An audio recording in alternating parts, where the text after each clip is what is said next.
안녕하세요. 저는 결혼 후 짐덩이를 하나 짊어지고 살다가 아주 짜릿하게 그 짐덩이를 벗어버린 두 아들의 엄마이자 대한민국의 40대 여성입니다. 저는 인생의 큰 행복을 꿈꾸며 결혼을 했지만 결혼 생활 내내 그 행복은 아주 짧았고 오래가지 못했어요. 오히려 행복을 느낀 세월보다 고통을 느낀 세월이 더 길었다고 자신 있게 말할 정도로 정말 힘든 시간들을 보냈습니다. 하지만 그 짐덩이 같았던 것이 제 발로 나가 떨어져 줬고 저는 속 시원히 그 짐덩이를 발로 뻥 차버릴 수 있었죠. 그리고 그 짐덩이는 다름 아닌 남편을 말하는 것인데요. 제가 어떻게 남편과 속 시원히 이혼까지 하게 됐는지 말씀드려 볼게요. 저와 남편은 20대 후반에 지인의 소개를 통해 만났습니다. 남편도 저도 둘 다 평범한 회사원이었기에 서로 잘 맞는 부분들이 많아 연애도 재미있게 했어요. 워낙에 남편은 유머 감각이 뛰어났던 사람인지라 연애를 하는 동안 재미있더라고요. 무엇보다 성실하고 착한 모습이 남달랐던 남편이었기에 전 결혼까지 생각을 했었어요. 둘 다 결혼을 전제로 연애를 하다가 결혼을 했고 거기에서부터 저의 불행이 시작되었습니다. 결혼 전까지만 해도 남편은 정말 좋은 사람이었어요. 다만 한 가지 아쉬운 점이 있다면 남편의 고향은 충청도이고 저의 고향은 서울이었는데 시댁 쪽은 좀 가난한 편이었어요. 충청도에서 시부모님 둘이서 농사를 지으면서 생계를 유지하고 있었는데 돈이 잘 벌리는 것 같지 않더라고요. 반면에 저희 부모님은 아빠가 사업을 하시는데 잘 되시는 편이라서 완전히 잘 살지 못해도 그래도 중상층에는 속해서 살고 있는 수준이었어요. 근데 돈이야 부족한 건 있는 쪽에서 채우면 되었기에 상관없었습니다. 게다가 남편은 성실하게 돈도 잘 모아왔었기 때문에 남편이 모은 돈과 제가 모은 돈을 합하고 그 나머지만 저희 집 쪽에서 도와주면서 서울의 아파트를 한 채 얻을 수 있었죠. 이때까지만 해도 남편은 상당히 경제적이고 성실하고 착실한 사람이었습니다. 결혼을 하고 나선 어찌나 저한테 잘하던지 집안일도 곧잘 같이 하고 맞벌이 하면서 서로 다 피곤하고 힘든 게 마찬가지다 보니까 너무 잘했어요. 그런 남편에게 전 고마움을 느꼈고 이 사람과 이렇게만 살면 평생 행복하겠다 싶었죠. 근데 결혼하고 나서 보니 이 시댁 쪽에는 문제가 하나 더 있었는데 그건 바로 시부였어요. 시부는 정말 철딱서니가 없어도 너무 없어서 농사도 거의 시어머니에게 맡기다시피 하고는 맨날 활량처럼 놀러만 다니는 듯 하더라고요. 심지어 도박도 좋아하고 유흥도 좋아해서 있는 족족 돈도 다 까먹어버리는 바람에 시댁에는 돈이 모아질 틈이 없었어요. 워낙에 사고뭉치에다가 노는 걸 좋아하시는 양반이라 시어머니와 시숙네, 우리 남편, 그리고 그 시누이까지 전부 다 두 손 두 발 놓을 정도였기에 사람이 진짜로 너무한가 보다 싶었죠. 하지만 그나마 다행인 건 저한테 직접적인 피해를 끼치진 않았기에 저도 그냥 무시하면서 잘 지냈습니다. 근데 늘 매번 볼 때마다 저희 시어머니가 불쌍하더라고요. 시어머니는 정말 좋으신 분이었어요. 제가 명절이나 가족 모임으로 시골 시댁으로 내려가면 늘 표정에 지친 기색이 가득하셨는데 그걸 또 말로 표현은 안 하셨어요. 저는 그걸 보면서 너무 안쓰러워 조금이라도 집안일을 더 도와드리려고도 하고 밭일도 같이 나가 남편과 도와드리곤 하면 꼭 이렇게 말씀을 하시곤 했죠. 아가, 넌 얼른 들어가. 서울 예쁜 아가씨가 괜히 시골에 시집와선 이렇게 고생을 하네. 밭일은 안 해도 되니까 얼른 들어가서 쉬어. 여긴 나랑 내 아들이 할게. 우리 아가 고운 피부 다 탄다 다 타. 그럼 나 사돈댁에 혼나니까 어여 들어가 어여. 어머님 저 괜찮아요. 이걸 어떻게 둘이서만 해요. 같이 해야죠. 그리고 저 서울 살면서 이런 밭일 해볼 수 있는 기회가 없었는데 이번 기회 해보는 것도 너무 신나고 재밌어요. 그러니까 저 들어가라고 하지 마세요. 아이고, 우리 아간 어쩜 이렇게 말도 하는지 또 다 예쁠까. 알았다. 그럼 진짜로 조금만 하다가 들어가. 너 피부 탄다. 네, 어머님. 시어머니는 이런 제가 늘 예쁘다는 듯이 봐주셨고, 단일할 때는 제가 모자를 깜빡하면 모자를 씌워주시고, 자신의 목에 두르고 있던 젖은 수건도 제 목으로 다시 걸어주시면서 제가 힘들지 않게 꼭 잘 챙겨주셨어요. 항상 그 따스함이 감사했고 눈물 날 정도로 행복했답니다. 그런 시어머니였기에 이 결혼이 더 감사하고 좋았던 것도 있었어요. 하지만 그 행복이 그리 오래가지 못했습니다. 왜냐하면 결혼하고 나서 늘 성실하고 착했던 남편이 점차적으로 변해가기 시작했거든요. 갑자기 되도 않는 주식에 투자를 한다고 하더니만 날려먹은 돈이 한두 푼이 아니었어요. 남편은 몇 번이나 시도를 했지만 전 계속해서 말렸습니다. 왜냐하면 남편이 적은 돈을 투자를 하는 것도 아니고 그 투자를 해서 잘 되는 게 아니라 들어가는 족족 다 망해가지고 속상해서 술 마신 적이 한두 번이 아니었기에 전 남편을 계속해서 말리는 수밖에 없었어요. 언제 한 번은 남편이 또 집에 들어올 때 술을 진탕 마시고 들어온 적이 있었는데 한 번도 그러질 않았던 남편이 제 몸도 못 가눌 만큼 거나하게 마시고 들어왔길래 왜 그러냐고 물었었어요. 여보, 왜 그래? 어디서 술을 이렇게 마시고 왔어? 다 필요 없어. 살고 싶지가 않다. 여보, 난 진짜 구제불능이야. 나 같은 인간은 회생도 안 돼. 왜 이래? 무슨 일인데 그래? 설마 당신도 주식 투자했어? 내가 이제 그거 그만하라고 했지. 왜 또 해선 이래? 내가 진짜 못 살아. 미안해. 미안해 여보. 나 진짜 너무 힘들다. 나 살기가 싫어. 내가 당신 볼 면목이 없다. 됐어. 이제 다신 그러지 마. 그러니까 내가 더는 하지 말라고 했었잖아. 도대체 이번엔 또 얼마 일인 거야? 당신 한 번만 더 그거 했다간 아주 그땐 이혼당할 줄 알아. 다신 하지 마, 다신. 남편은 급기야는 울면서 저한테 미안하다고 하더라고요. 그 당시에도 또 어디에서 돈을 구했는지 거금을 들여서 주식 투자를 했는데 실패를 한 거였어요. 그때 제가 한 번만 더 주식 투자하면 이혼할 거라고 으름장을 내놓았었기 때문에 그때 이후로는 좀 잠잠한 듯 했습니다. 근데 남편은 그날 이후로 주식 투자는 안 하는 것 같았지만 점점 더 이상해지는 듯 했어요. 조금씩 뺀질뺀질해져가는 게 제가 알던 남편이 아닌 것 같았죠. 원래는 집안일도 곧잘하던 사람이 이리 빠지고 저리 빠지면서 집안일도 잘 안 할 뿐더러 회사에 가서는 일이 많다며 야근을 하는 날들도 수두룩했죠. 그리고 조금씩 하고 다니는 행색이 바뀌기 시작을 했어요. 원래 남편은 굉장히 검소한 사람이었어요.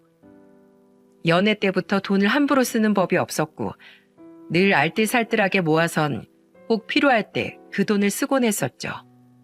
저도 그 모습이 성실해 보이고 멋있어 보여서 좋아했던 거였는데 어느 순간 그런 모습들이 싹 다 사라져 있더군요.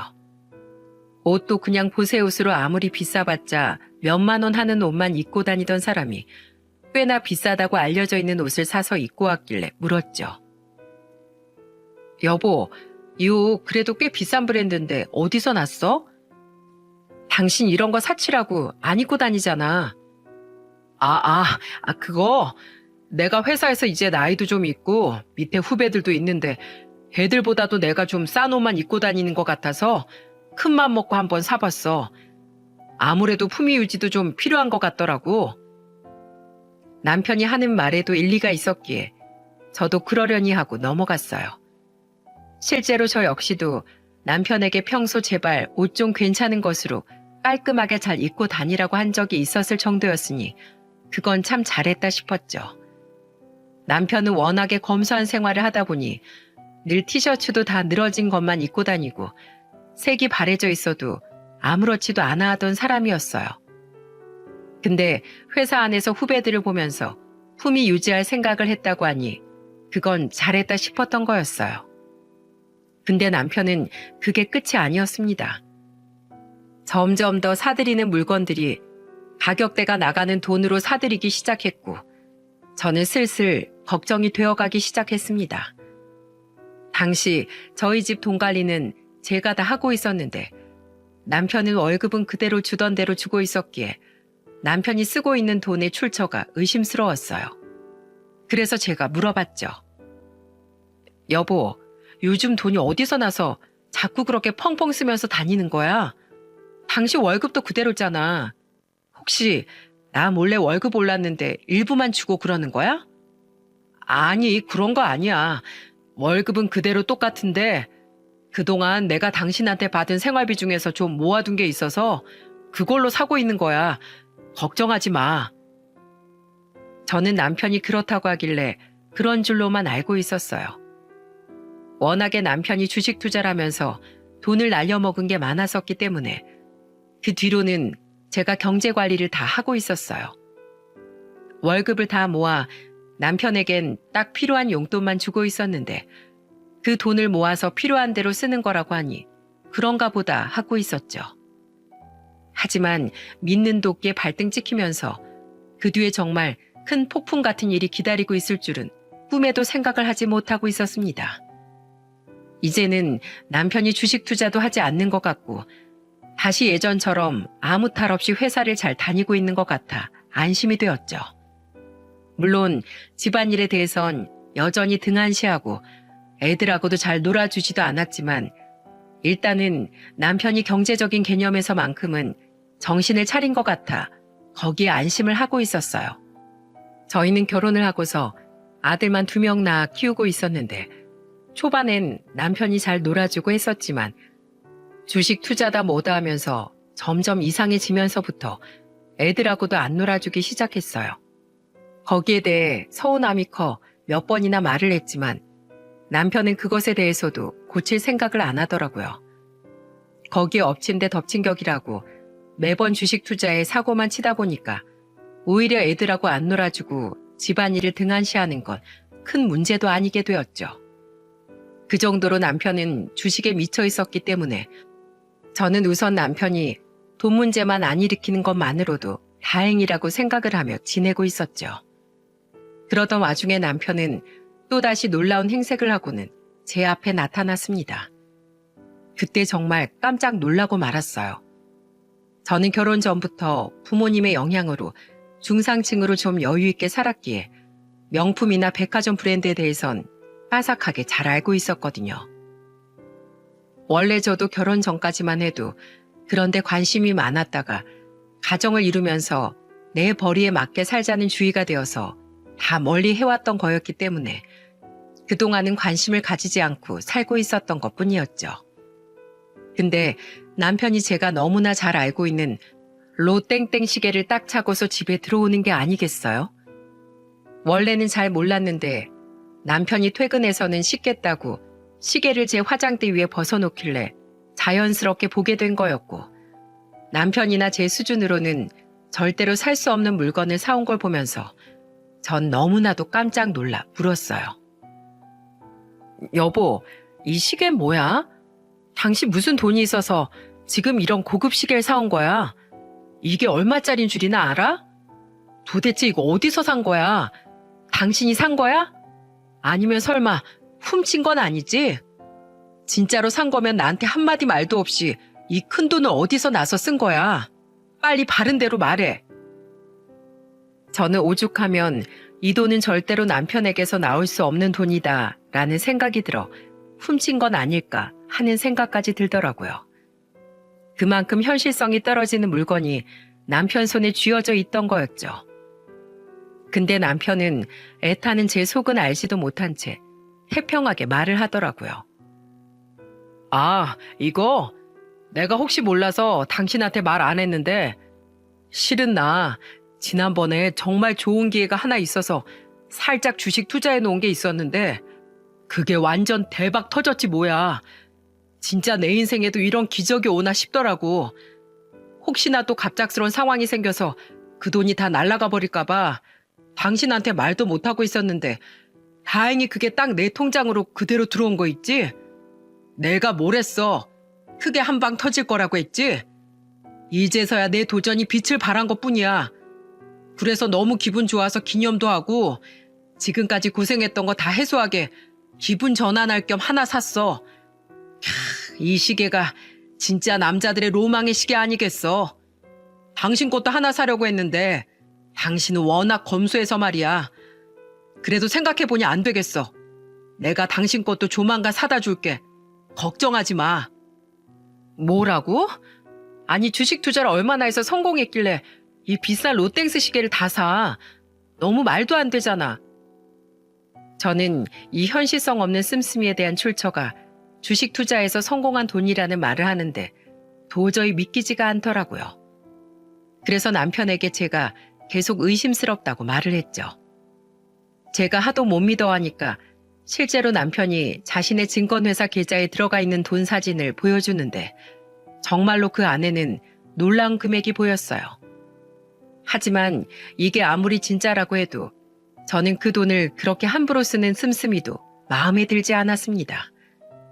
왜냐하면 남편은 그날 이후로도 계속해서 사치를 부리면서 다녔거든요. 쉽게 번 만큼 쉽게 날아갈 수 있는 돈이기에 저는 그 씀씀이가 정말 싫었어요. 그동안 주식 투자하느라 진 빚을 먼저 갚아도 부족할 판에 헤프게 쓰는 그 인간의 씀씀이가 정말 마음에 들지 않더라고요. 그래서 남편의 사치를 보면서 계속해서 더 말을 해왔죠. 당신 진짜 돈을 그렇게 헤프게 쓰면 어떡해.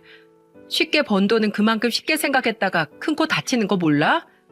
당신 분명 후회할 날 온다. 그러니까 당장 그 돈 그만 쓰고 제발 좀 모아놔. 그리고 당신 빚진 거 있다며. 그거 분명히 난 같이 안 갚는다고 했어? 빨리 그것부터 갚아. 아, 이럴 때 안 쓰면 또 언제 쓰냐고. 내가 투자해서 내가 번 돈이니까 내가 다 알아서 할 거야. 그러니까 당신은 참견 마. 남편은 이제는 아예 제 잔소리도 듣지 않고 무시하면서 자신이 하고 싶은 대로 막 사치를 부리면서 다녔어요. 결국 남편은 온갖 명품 시장에 차까지 외제차로 싹 바꿔버리면서 한심한 꼴을 하면서 다니더라고요. 그 꼴이 보기 싫어서 저는 하던 잔소리도 다 멈추고 그냥 남편이 하는 걸 무시하고 살았습니다. 그러면서 점점 이 사람과 사는 게 힘들어져 이혼까지 고민할 정도까지 되어 있었죠. 근데 그 속도 모르고 또 이 인간이 갑작스런 이야기를 하더라고요. 남편은 어느 날 갑자기 오더니 회사를 그만두겠다고 제게 통보를 해왔어요. 저는 너무 당황스러웠고 잘 다니던 회사까지 그만두겠다고 나오는 남편이 이해가 가질 않았죠. 여보, 지금 애들도 어린데 왜 갑자기 회사를 그만두겠다고 하는 거야? 물론 나도 지금 같이 벌고 있긴 하지만 요즘 애들 둘 키우려면 우리 둘 다 벌어야 한다는 거 당신이 더 잘 알잖아. 나 애 낳자마자 육아휴직 길게 갖지 말라고 한 게 누구였는데 지금 그거 잠깐 돈 들어온 거 가지고 당신 기고만장해서 그러는가 본데 그 돈 당신 그렇게 써대면 절대로 길게 못 가. 금세 또 바닥난다고. 알지. 그래서 이제 이 돈도 더 안 쓸 생각이야. 그리고 그게 사실 지금 내가 회사에서 좀 힘들어. 밑에선 치고 올라오지 회사에선 점점 더 갑질도 심해지지. 진짜 요즘은 버티기가 너무 힘들다. 그래서 나 그냥 회사 그만두고 가게 하나 차리는 게 나을 것 같아. 요즘 창업할 만한 거 무궁무진하잖아. 그러니까 날 좀 믿어주고 기다려주면 안 될까? 내가 열심히 공부하면서 지금 알아보고 있으니까 이번 한 번만 날 좀 믿어줘, 여보. 남편은 정말 진지하고 간절한 소리로 말을 했어요. 그동안은 내가 알던 남편의 모습이 아니라는 생각이 들 정도로 사치를 부리면서 철없이 살던 남편이 진지하게 나오니 또 정신을 차렸나 싶더라고요. 하지만 그래도 사람이라는 게 한순간에 변하는 게 아니기 때문에 전 계속해서 반대를 하고 있었습니다. 근데 남편은 끊임없이 저에게 어필을 했고 저는 잘 다니던 회사를 갑작스럽게 그만둔다고 하니 너무 당혹스럽고 걱정스럽기도 했지만 그래도 남편이 계속해서 진지하게 이야기를 하니 그렇게 하자고 했어요. 그리고 여기에서도 또 절 실망시키는 일이 일어나면 그때는 진짜로 이혼을 할 생각까지 하고 마지막 기회를 준다는 마음으로 허락을 했죠. 근데 회사를 그만두고 나서 가게 자리나 실제 창업을 위한 대비를 해야 하는데 이 사람이 계속 밖에 왔다 갔다 하는 것 같긴 한데 뭔가 일이 이루어지질 않는 거예요. 그래서 답답한 마음에 또 다그쳐 보기도 하고 몇 번이나 말을 했었는데도 알겠다고 하면서도 진전이 되질 않았어요. 그게 거의 일주일이 되는 상황이었고 진짜 이 사람이 왜 이러나 싶어 제대로 각을 세워서 싸우려던 중에 또 하나 일이 터지고야 말았습니다. 당시 남편을 보면서 스트레스를 너무나 많이 받고 있었고 남편이 이상하게 변하면서 집안일 하나 까딱 안 하는 사람으로 바뀌면서 저는 남편과 계속해서 더 싸우는 날들을 지속하게 되었어요. 그러던 중에 전 충격적인 사실을 하나 알게 되었고 제 인생에 다시는 없을 충격을 받게 되면서 제 몸에 무리가 갔었는지 갑작스럽게 맹장이 터져버리게 되었고 저는 그 길로 병원으로 실려가 수술을 받게 되었어요. 근데 이 남편이란 놈은 분명히 제가 맹장 수술을 했다는 소식을 들었을 텐데도 오질 않더라고요. 저희 부모님만 깜짝 놀라서 병원으로 달려오셨고 전화 한 통 안 하는 남편을 보면서 전 정말 기가 찼습니다. 그 당시 맹장 수술 후에는 의사 선생님이 2, 3일 정도 더 입원해 있다가 퇴원을 하라고 하셨는데 도저히 그게 안 되더라고요. 맹장이 터지기 전 충격받은 그 사실 하나로 인해 병원에 있을 정신도 없었을 뿐더러 집에서 엄마도 없이 있을 아이들 걱정이 되어 도저히 그만큼 있을 수가 없었어요. 그래서 저는 하루 정도만 있다가 바로 퇴원을 했습니다. 부모님이 집까지 데려다 주신다고 하셨지만 전 극구 사양을 했어요. 저는 걱정을 끼쳐드리고 싶지 않았기에 부모님은 먼저 따로 집으로 가시라고 하고 저는 혼자서 집으로 택시를 타고 들어갔습니다. 참 집으로 가는 내내 제 자신이 너무 불쌍하고 애처롭더라고요. 그리고 저는 그 충격적인 사실을 알게 된 날부터 남편과 이혼할 생각을 굳게 가지고 있었기에 들어가자마자 남편 놈에게 이혼 얘기를 꺼낼 각오를 단단히 하고는 집 안으로 들어갔습니다. 근데 이 사람은 또 한 번 저에게 큰 충격과 아픔을 주었고 그 자리에서 저는 완전히 무너져 내릴 뻔했습니다. 제가 현관문을 열고 집으로 들어서는 순간 집안에서는 희한한 웃음소리가 들려왔어요. 그중 하나는 남편의 목소리가 분명했는데 한 목소리는 전혀 듣도 보도 못한 낯선 여자의 웃음소리였어요. 게다가 신발장 앞에는 제 것이 아닌 휘황찬란하게 생긴 뾰족 구두까지 하나 나와 있어서 더 의문을 가지게 되었고 전 이게 도대체 무슨 소리인가 싶어 바로 거실로 들어갔습니다. 그리고 집안 거실에서 정말 상상하지도 못했던 광경이 펼쳐져 있는 걸 보고 그 자리에서 쓰러질 뻔했습니다. 제 눈앞에 보인 모습은 다름 아닌 저의 남편과 처음 보는 여자였고 그 둘은 마치 이 집이 처음부터 둘이 살던 집이었던 것 마냥 딱 붙어서 보기에도 민망한 장난들을 치고 있더라고요. 그 모습을 보자마자 전 거의 폭발해 버리는 줄 알았습니다. 당신 이게 지금 다 뭐야? 당신은 누구야? 니네들 지금 이 집에서 뭐하는 짓거리야? 현관문이 열리는 소리도 못 들을 정도로 둘은 서로에게 심취해 있었기에 제 고함 소리에 화들짝 놀라면서 절 쳐다봤어요.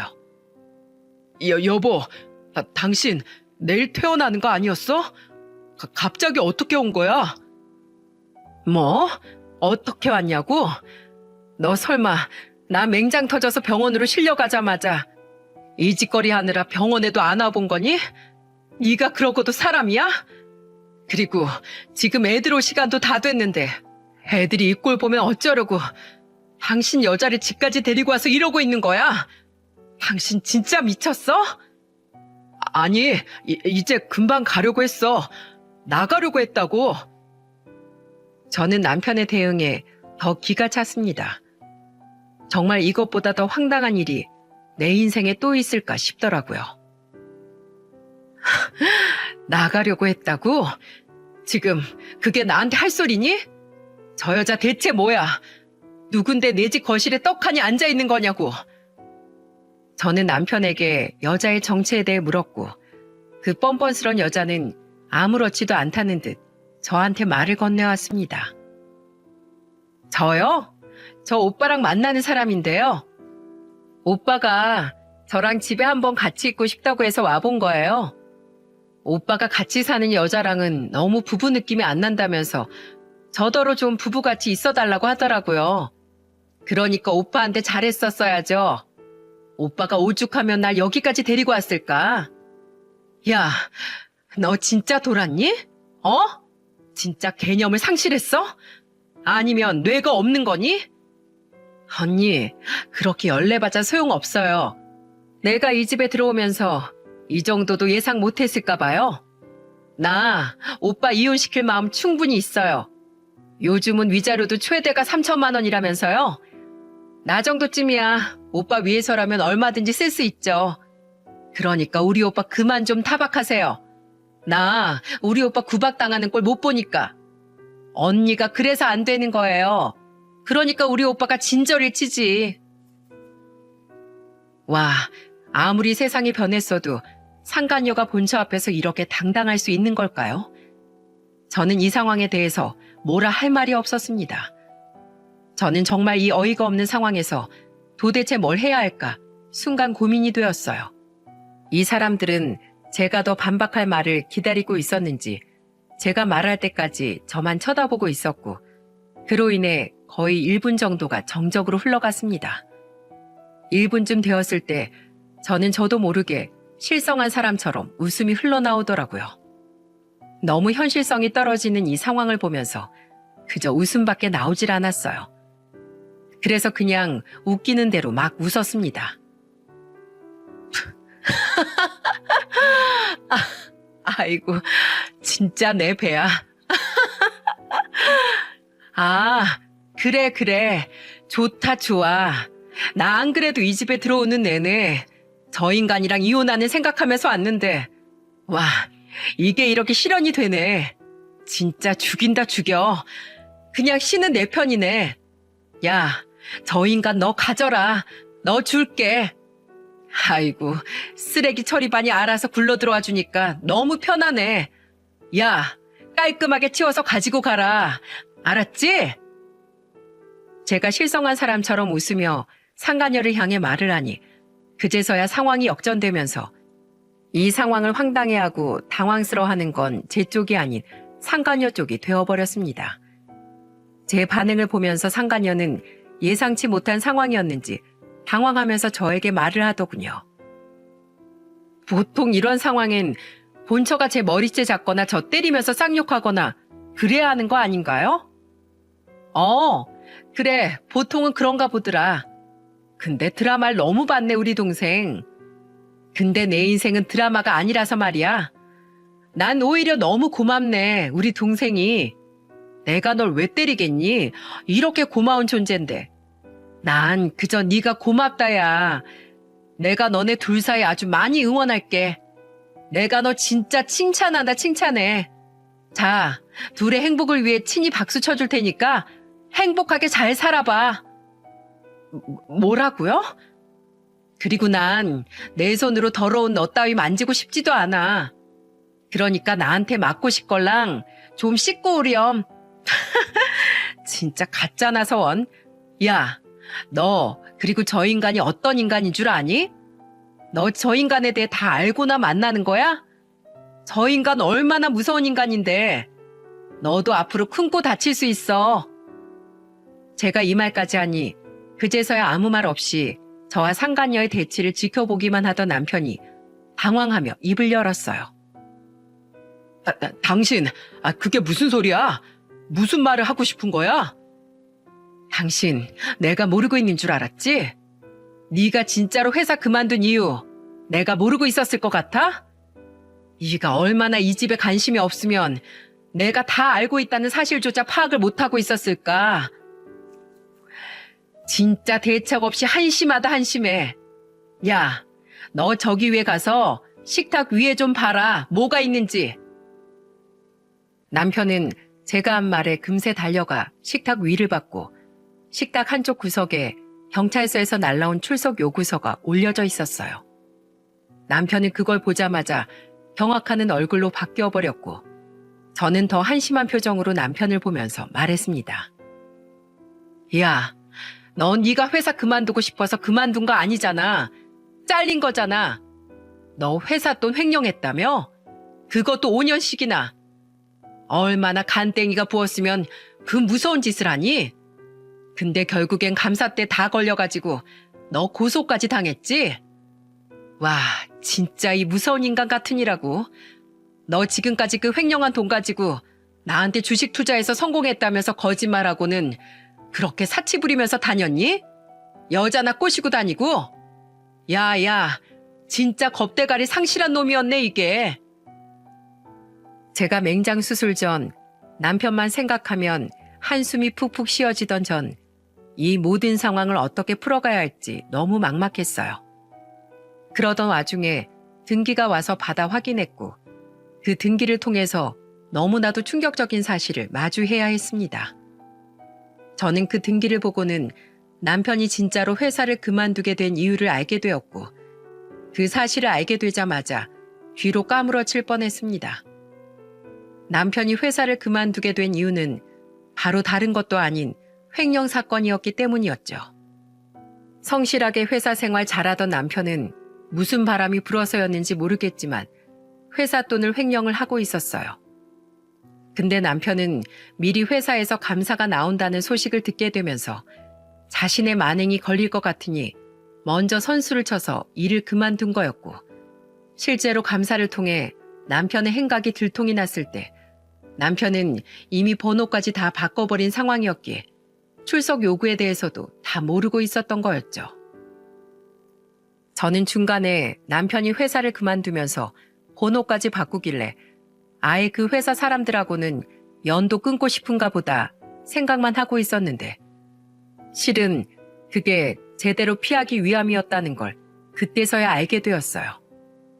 남편이 횡령한 돈은 무려 12억이라는 큰 돈이었기에 회사에서는 난리가 났고 회사 쪽에서 먼저 사건 경위를 알기 위해 전화를 했던 것 같았지만 남편이 번호까지 바뀌어버린 탓에 아예 곧바로 경찰서로 넘긴 듯 했습니다.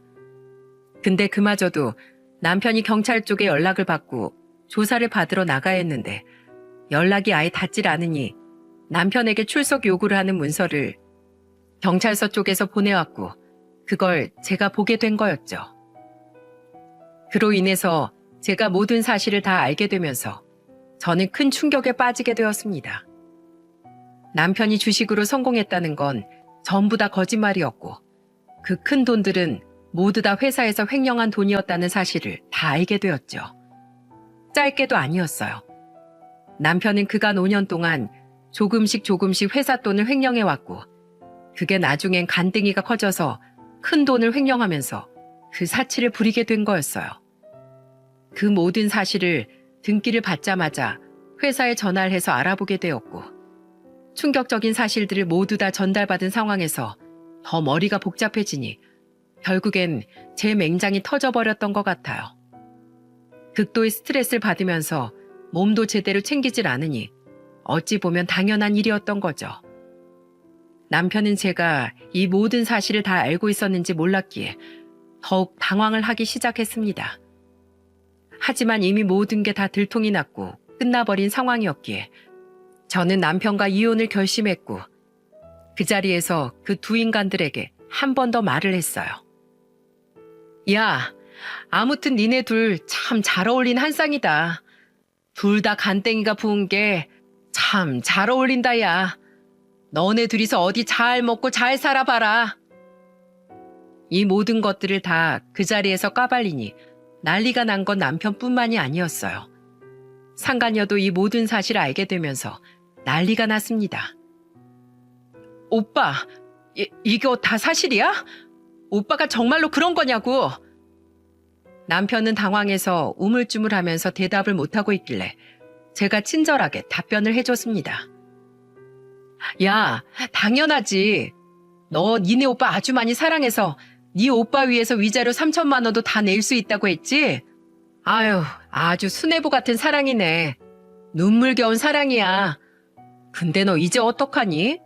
니네 오빠랑 결혼한다고 해도 네 오빠 얼마 못 가서 깜빵 갈 것 같은데 혼자 독수 공방하게 생겼네.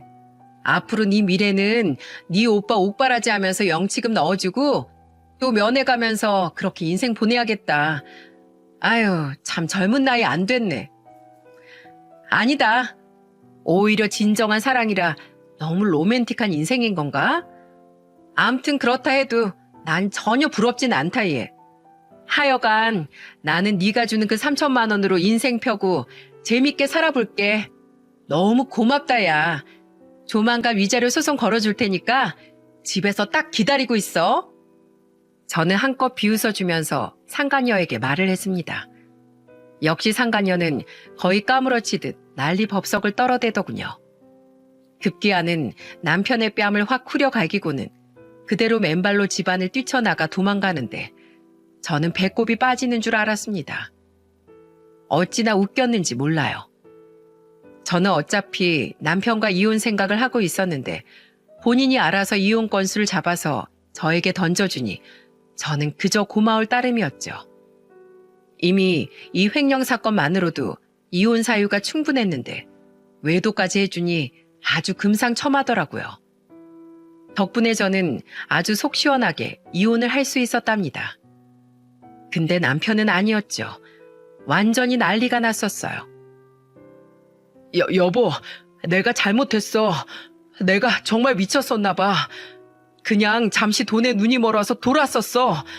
미안해. 나 버리지만 마. 나 회사 돈 12억 그대로 다 가져다 놔야 되는데 그거 나 혼자 갚을 능력이 안 돼. 당신도 잘 알잖아. 그러니까 그 일부만이라도 좀 해주면 안 될까? 그럼 내가 평생 당신 모시고 살게. 평생 잘할게. 야, 웃기지 마. 내가 왜 그 돈을 갚아주니?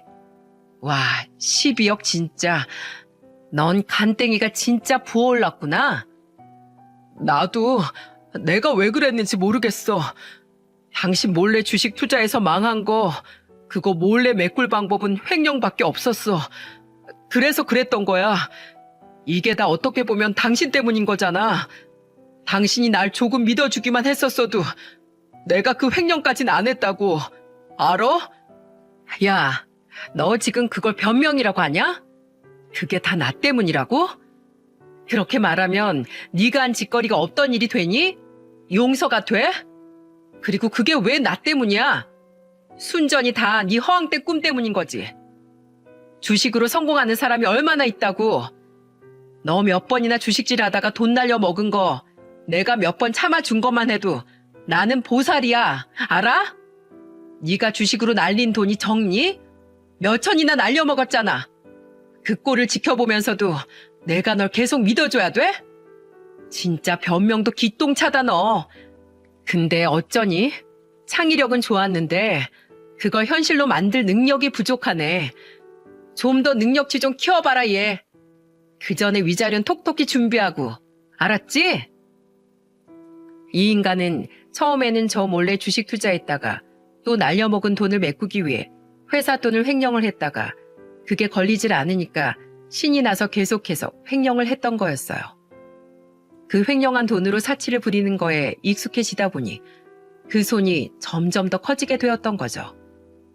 나중에 알고 보니 저한테 보여줬던 그 통장 내역도 실제 은행 어플로 보여준 게 아니라 자신이 캡처해놓은 사진이라며 보여준 거였는데 그것까지도 다 조작이었던 거였어요.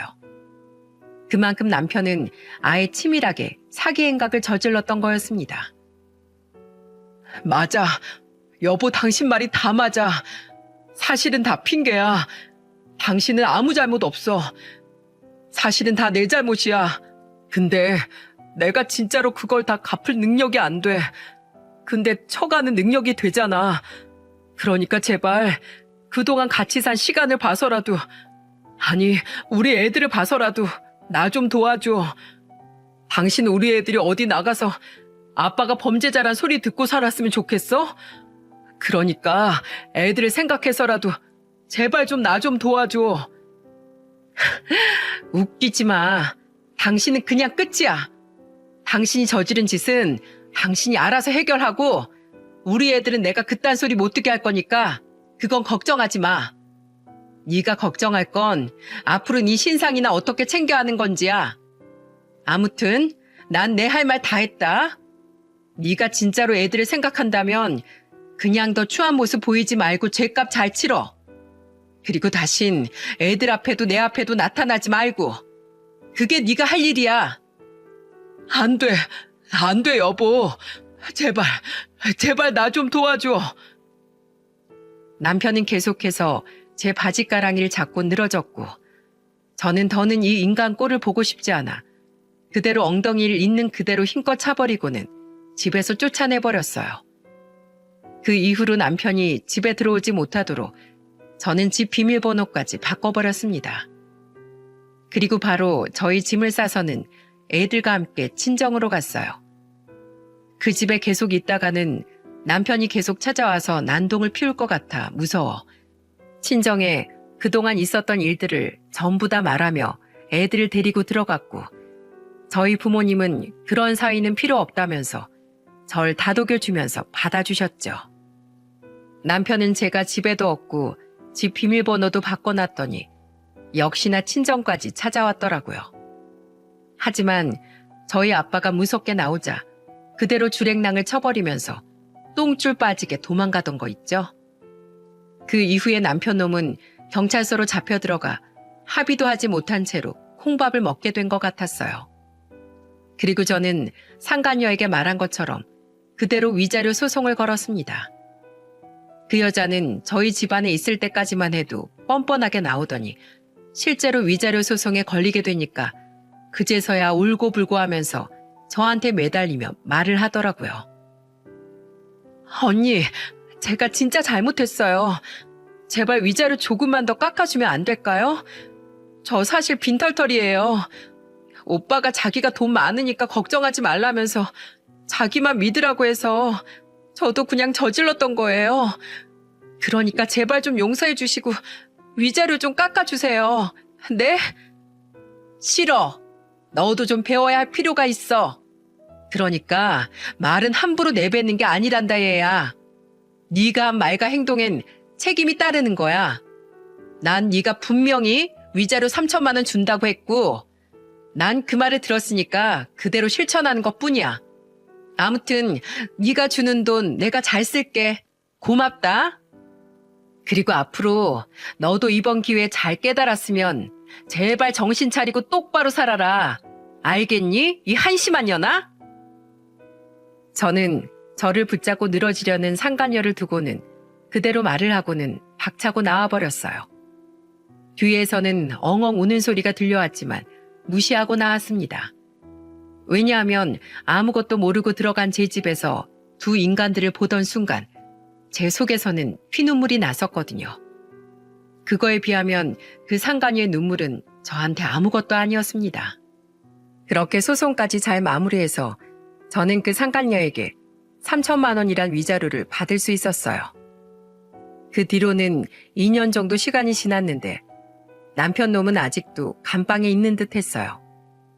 그 당시 제가 이혼을 하겠다고 시댁에도 이야기를 하면서 남편 놈의 모든 만행을 다 일러 바쳤을 때 시댁에서는 난리가 난 듯 했는데 그 이후로 남편을 거의 버리다시피 한 것 같더라고요. 제가 알기로는 면회도 한 번 안 가고 시어머니는 완전히 남편을 외면하고 지내고 있는 것 같았죠. 나중에 알게 되었지만 남편은 주식 투자를 하면서 시숙에게까지 돈을 빌려 투자를 했었는데 그마저도 갚질 못하니 형제들 간의 사이도 완전히 다 틀어지게 되었다고 하더군요. 시어머니는 원래부터 좋은 분이라 끔찍하리만큼 싫은 남편을 봐서는 시댁 쪽은 쳐다도 보고 싶지 않았지만 저를 딸처럼 아껴주셨던 시어머니한테만큼은 정식으로 인사를 드리고 이혼 말씀을 꺼내야 할 것 같아 따로 만나서 모든 걸 말씀드렸어요. 근데 그때도 시어머니는 자신의 아들의 안위를 생각하기보다 눈물을 펑펑 흘리시면서 절 걱정해 주시더라고요. 얘야, 얼마나 고생이 많아니 그래. 내가 누구보다 잘 안다. 내가 네 시애비 때문에 평생을 고생하면서 살았잖니. 그래, 잘 생각했다. 내가 살아보니 사람 버릇 절대로 금방 안 고쳐진다. 더더군다나 네 시애비 닮은 놈이라면 더 안 바뀔 거야. 그러니까 이쯤에서 그만두는 게 맞는 것 같다. 네 인생을 위해서라도 당장 이혼해야지. 내가 무슨 염치로 널 붙잡겠니? 아가, 그동안 정말 고생 많았어. 그리고 10년도 안 되는 짧은 시간이었지만 내 며느리로 있어줘서 고마웠다. 이제는 마음 편히 살아. 될 수 있으면 제발 앞으론 좋은 남자 있으면 만나서 재혼도 하고 꼭 행복하게 살아. 알았지? 미안하다.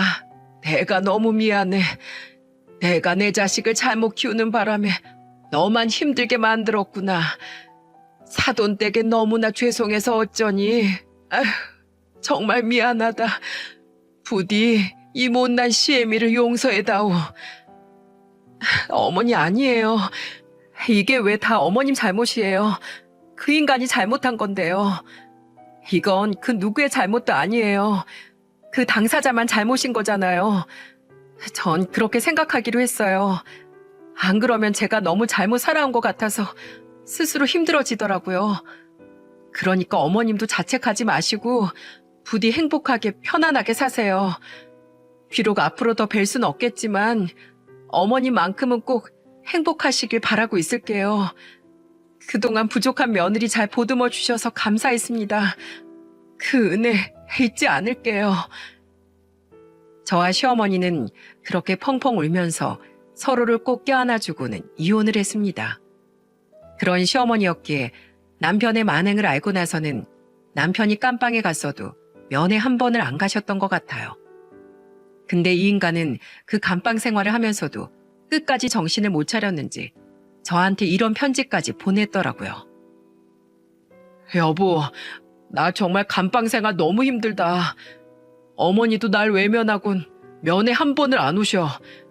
형이랑 동생도 전혀 찾아오지 않고 나 정말 외롭고 너무 힘든데 당신이라도 와주면 안 될까? 앞으로 내가 여기에서 나가면 당신한테 정말 잘할게. 우리 형한텐 사실 내가 전에 주식 투자한다고 돈 빌린 게 있었는데 그걸 안 갚았더니 날 아예 동생으로도 생각 안 하는 것 같아. 형제들이 어쩌면 나한테 이럴 수 있을까? 그러니 나한텐 당신밖에 없어. 그러니까 제발 나 좀 다시 받아줘 여보. 내가 평생 당신 여왕님처럼 받들면서 살게. 사랑해 여보. 이런 미친 편지를 보고 나니 저는 더더욱 정신이 더 차려졌습니다. 다시는 이딴 놈한테 코 깨이지 않게 정신 바짝 차리고 살아야겠다는 생각이 들더라고요. 그래서 아예 그 편지를 박박 찢어버리고는 제대로 개무시를 해주었습니다. 남편은 말 그대로 한심한 자의 최후를 보게끔 해주었어요. 저는 그 뒤로 아예 집을 다 청산하고 이사를 가버렸어요. 위자료로 집도 다 제 것이 되었기에 저는 그게 결정되자마자 집을 다 팔아버리고는 애들을 데리고 아예 다른 동네로 이사를 가버렸습니다. 거기에서 혼자 외벌이하면서 아이들을 키우고 있어요. 애들이 아빠의 존재를 다 아는 나이이기 때문에 종종 아빠를 찾아서 조금 난감할 때도 있어서 우선은 아빠가 멀리 일 나갔다고만 말을 한 상황이지만 앞으로는 아빠의 존재에 대해서 언제 어떻게 제대로 설명을 해줘야 할까 고민이 많아지고 있어요. 하지만 아직까진 아빠에 대한 좋은 기억만 아이들이 가지고 있게 해주고 싶어 모든 사실들은 다 숨기고 있는 중입니다. 저희 친정 부모님도 섣불리 말하지 않는 게 좋겠다고 해서 그냥 때만 기다리면서 두 아이들을 열심히 키우고 있는 중이에요. 여러분, 참 별난 일이 다 있지 않나요?